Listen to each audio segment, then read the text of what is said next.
Hello students, today we are going to start with our chapter that is laws of motion. और laws of motion chapter में अधिकतर students को problem आती है second law of motion में.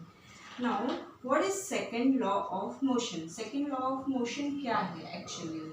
Second law of motion की बात करें तो हम यहाँ पे एक सिंपल सी इक्वेशन लिखते हैं that is P equals to mv, that is momentum equals to mass into velocity. This is our second law of motion.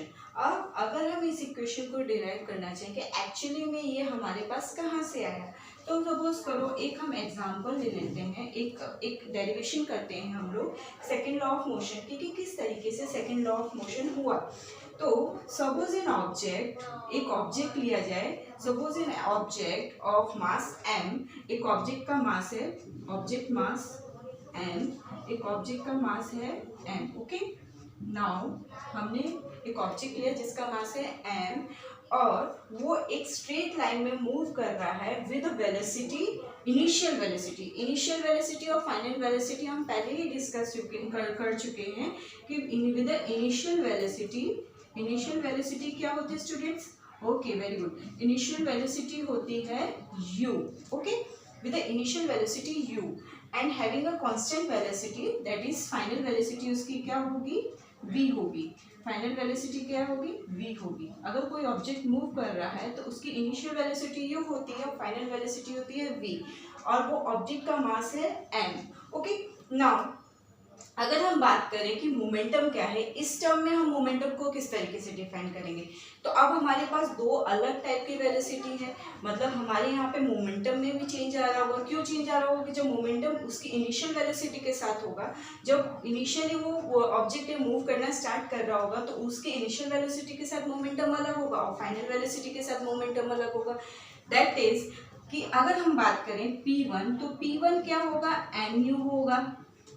Change in momentum with initial velocity, change in momentum with initial velocity. अब हम बात करें P2 की, तो P2 क्या होगा? mv होगा, that is change in momentum with final velocity, change in momentum with final velocity. Now अगर हम इसको इक्वेशन में पूरे इसको हम अगर लिखना चाहें तो हम कैसे लिखेंगे कि P1 minus P2 equals to what?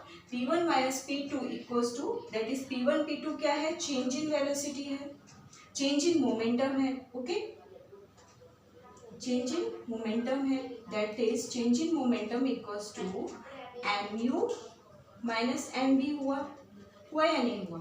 That is change in momentum equals to mu minus mv, जिसको हम आगे जाके इस तरीके से m कॉमन ले लेते हैं, u माइनस v ब्रैकेट के अंदर ले लेते हैं. That is change in momentum equals to u minus v.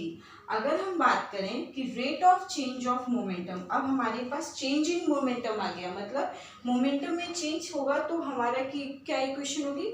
Mass into initial velocity minus final velocity. Okay, तो अब इसके बाद हम बात करते हैं rate of change of momentum की बात करते हैं. इसको यही रहने देते हैं. Now rate of change of momentum, rate of change of momentum क्या है? अगर रेट की बात करते हैं कि कितने टाइम पीरियड के बाद कितना मोमेंटम में चेंज आ रहा है, तो उसके लिए हम क्या करेंगे? m u minus V upon T, मतलब टाइम पीरियड हमने ले लिया, इसमें इतने सेकंड्स के बाद इतना rate of change of momentum आ रहा है.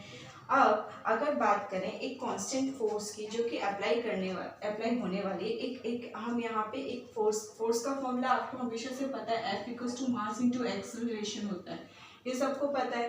बट यहाँ पे rate of change of momentum क्या है? mu minus V upon T. तो अगर हम फोर्स को लेते हैं, force is proportional to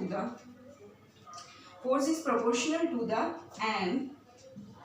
mu minus V upon T. अगर हम ये देखें तो कोई गलत नहीं है. क्यों? क्योंकि अभी हमें पता नहीं एग्जैक्टली कितना कांस्टेंट है, इसके पास क्या है. तो force is proportional to the mu minus V upon T. Now force को अगर हम इक्वल्स टू में लेना चाहें तो हम यहाँ पे एक कांस्टेंट प्रोपोर्शनलिटी लेते हैं k. क्या लिया? Constant proportionality k mu minus V upon T. ये हमने एक फॉर्मूला फाइंड आउट किया कि F equals to k mu minus V upon T. यहाँ पे अगर आप ध्यान से देखेंगे तो हमने प्रीवियस चैप्टर में v equals to U plus AT का एक फॉर्मूला पढ़ा था। v equals to U plus AT, हमने 3 इक्वेशंस पढ़ी थी, उसमें से एक इक्वेशन थी v equals to U plus AT. अगर हम इसे ध्यान से देखें तो हम यहाँ से फाइंड आउट कर सकते हैं एक्सेलरेशन। एक्सेलरेशन कैसे फाइंड आउट करेंगे, a यहीं पे रहने देते हैं, v को u के माइनस में लेके आते हैं और t को इसके डिवीजन में लेके आते हैं। ये हमारा यहाँ से डिराइव होता है a equals to V minus U upon T, that is u minus V upon T हमारे पास यहाँ पे है। इसकी जगह हम क्या लिख सकते हैं, a लिख सकते हैं। सो f इक्वल्स टू के m इंटू ए, ये हमने लिख दिया है यहाँ पे।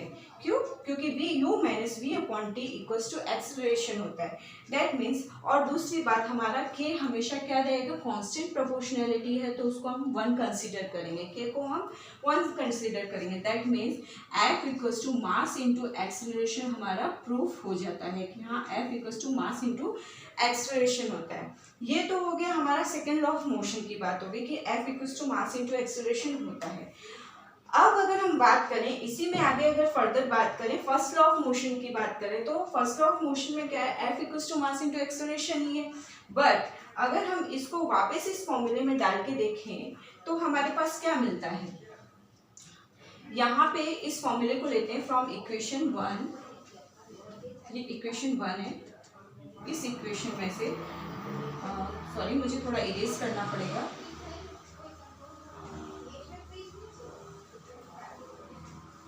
अगर हमारी इक्वेशन 1 है f equals to K M u minus V upon T, ये है k इज 1 तो k तो चला गया। अब हमारे पास क्या बचा, f equals to M u minus V upon T बचता है। ठीक है, तो हम क्या करें, इस t को यहाँ ले आए, f multiply by T M u minus V, ये हम कर सकते हैं। बट अगर आपका फोर्स 0 है, अगर ऑब्जेक्ट में कोई मूवमेंट नहीं है, अगर फोर्स 0 है तो क्या होगा, ये पूरा क्या हो जाएगा, force equals to 0, that means ये पूरा का पूरा क्या हो गया, 0 हो गया। यहाँ पे आपके पास क्या बचा, एम यू माइनस वी बचा। अगर इसको मल्टीप्लाई ओपन करते हैं ब्रैकेट तो आपके पास M U minus M V हुआ। अगर एम यू एम वी को हम आगे फर्दर करते हैं तो M U equals to M V हो गया और एम एम इज कॉमन तो कट हो गया, दैट मीन्स इनिशियल वेलोसिटी और फाइनल वेलोसिटी इक्वल होगी। दैट मीन्स अगर फोर्स 0 है तो इनिशियल वेलोसिटी भी वही होगी, फाइनल वेलोसिटी भी वही होगी, तो टोटल हमारा क्या होगा, सब 0 ही होने वाला है। That is the second law of motion, और सेकेंड लॉ ऑफ मोशन की हेल्प से हम फर्स्ट लॉ ऑफ मोशन को भी डिफाइन कर सकते हैं। टिल देन बेटा आज के लिए इतना ही समझना काफ़ी है कि इक्वेशन एक्चुअली हमने सेकेंड लॉ ऑफ मोशन की इक्वेशन को किस तरीके से डिराइव किया है। फर्दर उसमें हम आपको बताएंगे किस तरीके से थर्ड लॉ ऑफ मोशन हम डिफाइन करेंगे। Till then thank you and bye bye.